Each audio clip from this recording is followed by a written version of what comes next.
Hello! Isa muling mainit na pagbati sa inyong lahat mula dito sa Florida, USA. Sana'y tumigil na po ang ulan dyan sa Pinas, lalo na dyan sa Baguio. Good evening po sa inyo muli. Sana'y ang lahat ay nasa good health at nasa mabuting kalagayan. Welcome muli sa ating weekly program Silver Lining. Dito lang sa nag-iisang Christian Radio sa Baguio, DWLY 97.5 Cool FM. Para po sa mga bago dito sa programa, ako po si Silver. Ang misyon ko po ay ang magbasa ng Biblia, partikular sa ating programa, ang Kawikaan o Proverbs hanggang sa matatapos po ito. Alam nyo, 3 chapters na lang, matatapos na natin ang aklat ng Proverbs. Sa gabing ito, pang episode 30 na po tayo at nasa Proverbs 29 na. Last week, nabasa natin ang karagdagang pang mga kawikaan ni Solomon. Klasin natin ang mga sumusunod pang 3 huling chapters ng kawikaan. Tara, samahan nyo na muli ako at basahin na natin ang chapter 29. Ang taong ayaw magbago kahit palaging sinasaway ay bigla na lang mapapahamak at hindi na makakabangon pa. Kapag matutuwid ang namamahala, nagdidiwang ang madla. Ngunit kapag ang nangunguna ay masama, sila'y lumuluha. Ang naghahangad ng karunungan ay nagdudulot ng tuwa sa magulang. Ang nakikisama sa babaeng bayaran ay nagwawaldas ng kayamanan. Kapag ang layunin ng hari ay katarungan, pinatatatag niya ang kanyang kaharian. Ngunit kapag ang layunin niya ay humingi ng suhol, winawasak niya ang kanyang kaharian. Ang taong nagkukunwaring pumupuri sa kanyang kapwa ay may pinaplanong masama. Ang taong masama ay mahuhuli sa sarili niyang kasalanan. Ngunit ang matuwid ay aawit ng may kagalakan. Kinikilala ng taong matuwid ang karapatan ng mahihirap, ngunit hindi ito mauunawaan ng taong masama. Ang mga taong nangungutya ay nagpapasimula ng gulo sa mga bayan, ngunit ang matatalino ay nagpapatigil nito.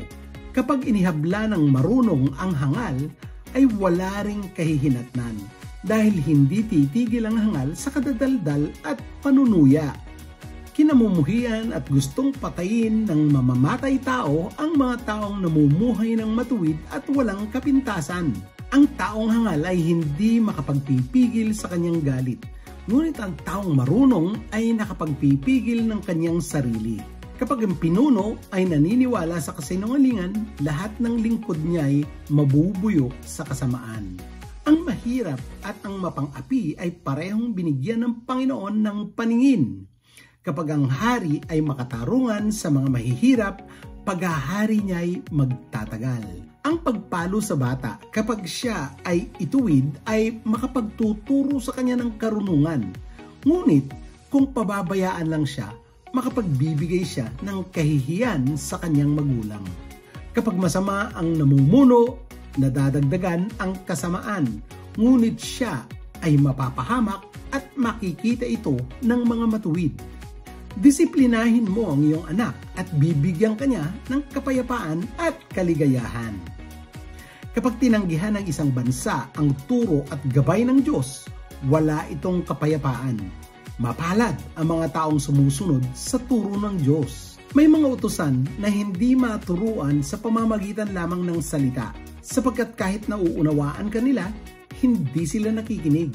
Mas mabuti pa ang kahihinatnan ng mangmang kaysa sa taong pabigla-biglang magsalita. Kung mula pagkabata ng iyong utusan ay sinusunod mo ang layaw niya, sa huli ay magiging problema mo siya. Ang taong madaling magalit ay nagpapasimula ng gulo at palaging nagkakasala. Ang kayabangan ng tao ang nagbibigay sa kanya ng kahihiyan, ngunit ang pagpapakumbaba ang magbibigay sa kanya ng karangalan. Ang taong nakikipagsabwatan sa magnanakaw ay ipinapahamak ang kanyang sarili. Kahit napasumpain siya na magsabi ng totoo ay hindi pa rin magsasabi. Mapanganib kung tayo ay matatakutin, ngunit kung magtitiwala tayo sa Panginoon ay ligtas tayo. Maraming lumalapit sa pinuno upang humingi ng pabor, ngunit tanging ang Panginoon lang ang makapagbibigay ng katarungan. Kinasusuklaman ng mga matuwid ang masasama at kinasusuklaman din naman ng masasama ang mga matuwid. Malapit na nating matapos ang buong aklat ng Kawikaan. Sa atin pong binasa ngayon, gusto ko lang pong i-point out ang mga aral na dapat nating tandaan, alalahanin at isapuso. Ang kabanatang ito ay nagsisimula sa isa sa mga pinakakakilabot na babala ng kasulatan. Yaong mga matitigas ang ulo na tumatangging ituwid ay haharap sa biglaan at hindi matatakasang mga pinsala.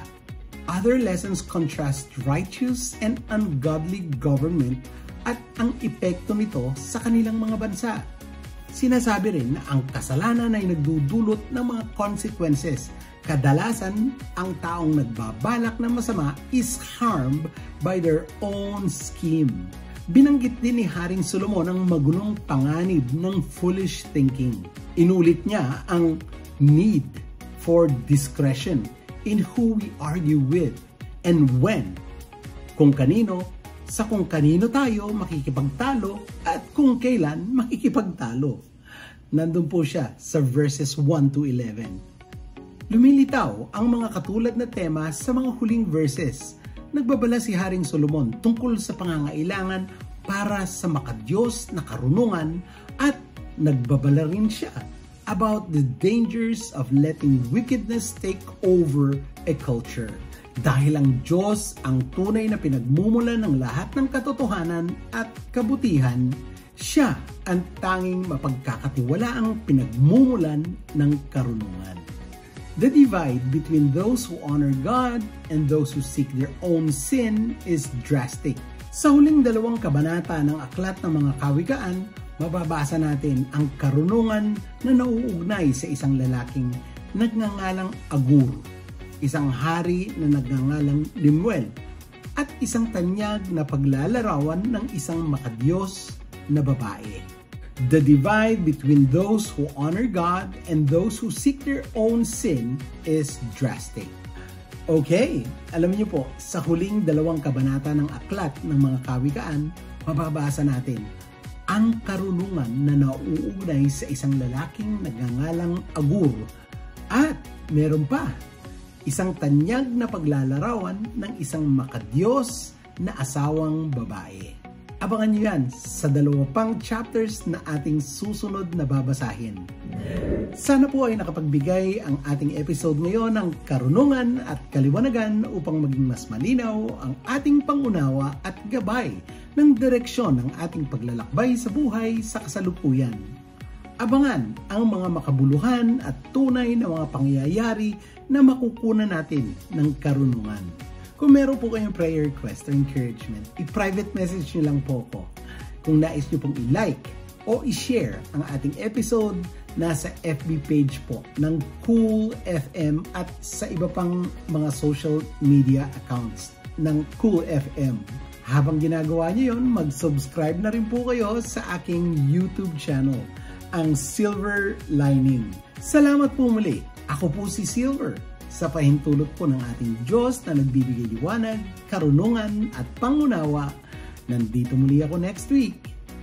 Bye and see you all!